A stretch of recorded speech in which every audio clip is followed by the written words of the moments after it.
में पंजा और शाह कीमती में वकील बुतगा कीमती साहब बुतगा काबिल और लायकी बुतगा वकील क्या ये तो बैरिस्टर हम बुतगा में अवली बल्कि दोमी बैरिस्टर बुतगा बुरुद बलूचिस्तान है कि आश तो शामिल बुतगा और शहीद बुतगा ये बलूचिस्तान है कि लीगल फैटर्निटी आई वहाँ से सके मजले लॉ से बुता टाइम। मैं खुद 8 अगस्त के वाक़े में शदीद ज़ख्मी हुई थी और उस दिन मैं कोर्ट में पेश थी तो इतला मिली कि हमारे सदारत के जो उम्मीदवार थे सदर के बिलाल कासी साहब उनको किसी ने टारगेट कर दिया है घर के सामने और फिर उसी वक्त हम लोग हॉस्पिटल चले गए तो काफ़ी सारे लोग इकट्ठे हो गए वहाँ पे हमारी सारी तकरीबन 200 के करीब वकला मौजूद थे कि वहाँ पे एकदम बस धमाका हुआ। उसके बाद क्योंकि मैं तो शदीद ज़ख्मी हो गई मुझे खुद 13 ऑपरेशन करा चुकी हूँ तो मुझे उसके बाद जो है नहीं ना पता 4 महीने के बाद मुझे इल्म हुआ कि मेरे इतने साथी जो थे मेरे दोस्त थे वो सारे दुनिया से इससे चले गए।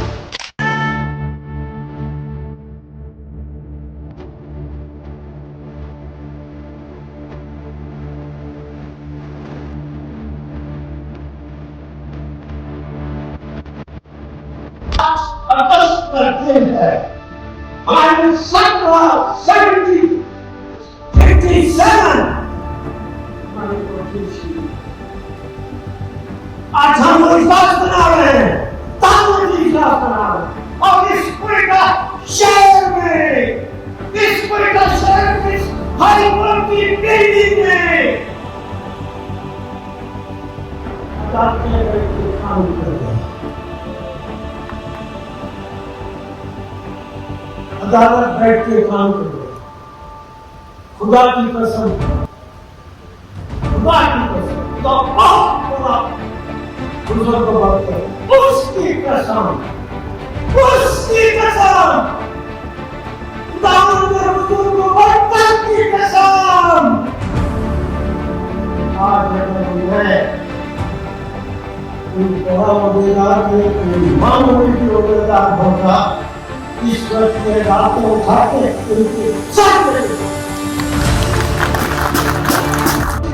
अब आज इस वाक़े को और सानिया को 8 साल हो रहे हैं। मेरा रियासत से एक सवाल है कि इसका ज़िम्मेदार कौन था, हमारा कसूर क्या था, इसके मुहर्रिकात क्या थे। आज तक रियासत ना कोई अदालत ना कोई अदारा हमें इस सवाल का जवाब दे सका है और मैं अभी तक उस सवाल का जवाब ढूंढ रही हूँ। वकला इस जो दहशतगर्दी है बलूचिस्तान में उसकी जितनी ज़्यादा वो शिकार हुए हैं इस सानिया से अलावा टारगेट किलिंग में, वो कहीं पर उनके लिए कोई आवाज़ नहीं उठाई गई, कहीं पर उनके लिए कोई इस तरह का वो नहीं बनाया गया कि आम एक सिविल बंदा जो टारगेट हो रहा है जिसका कोई कसूर नहीं है उसको किस तरह से तहफ़्फ़ुज़ फराहम किया जाए। वो वाक़यात अभी भी उसी तरह से जारी सारी है। बलूचिस्तान में कितने घर इसी तरह से कितने ख़ानदान बर्बाद हो गए हैं। मैंने खुद 2008 में मेरे फादर टारगेट किलिंग में शहीद हुए, 2013 में मेरा भाई टारगेट किलिंग में शहीद हुआ। तो मुझे बताएं, अगर हम खुद ही अपने लिए इंसाफ नहीं ले सकते तो किसी और के लिए हम इंसाफ की क्या बात करें। ज़िंदगी भर नहीं, वो तो चीज़ें हम भूल ही नहीं सकते, वो तो ज़िंदगी भर क्या हर लम्हे याद रहती हैं क्योंकि मैं खुद इफेक्टिव हूँ। मेरे साथ ना मैं ज़्यादा चल फिर सकती हूँ, मूवमेंट नहीं कर सकती, मेरे लिए सेहत एक मसला बन गई है। तो वो लोग जो मेरे साथ थे, जो फैमिलीज़, जो वो लोग, वो बच्चे, वो कहाँ भूलते हैं। वो जब मैं कचहरी आती हूँ वो हर लम्हा वो मेरी आंखों के सामने होते, मुझे लगता है एक उधर से आ जाएगा एक उधर से आ जाएगा। हम शोहदा को एक जुडिशल कमीशन का जुडिशल कमीशन जस्टिस काजी फ़ायद ईसा जो इस वक्त मौजूदा चीफ जस्टिस है उसकी सरबराही में एक कमीशन बनाई गई जो तकरीबन कोई 35-36 दिन उसने कमीशन की इंक्वायरी किया और कमीशन में बाकायदा एक फाइंडिंग्स दी गई जिसमें मुख्तलिफ इदारों को जिम्मेवार ठहराया गया था और फिर वो केस सुप्रीम कोर्ट में फ़िक्स हुआ। सुप्रीम कोर्ट ने उस जजमेंट के ऊपर मनवान जो कमीशन था उसके ऊपर अमल दरामद नहीं किया। फिर उसके खिलाफ हमने रिव्यू लगाई, वो रिव्यू जस्टिस काजी फ़ायद ईसा के होते हुए भी आज तक फिक्स नहीं हुई है। तो इंसाफ आज तक उन शहीदों को नहीं मिला है और उसमें हमारा ये गिला भी है कि उस कमीशन की रिपोर्ट के ऊपर अमल दरामद कराया जाए और वो जो रिव्यू है वो फिक्स किया जाए ताकि उसके ऊपर जो फाइंडिंग है उसके ऊपर अमल दरामद हो सके। जहां इंसाफ लेने के लिए लोग जाते हैं आजकल वो खुद इंसाफ के लिए चीख रहे हैं। एक दूसरे के फैसले नहीं माने जा रहे हैं। आप मेरा फैसला ना माने, मैं आपका फैसला नहीं मानता।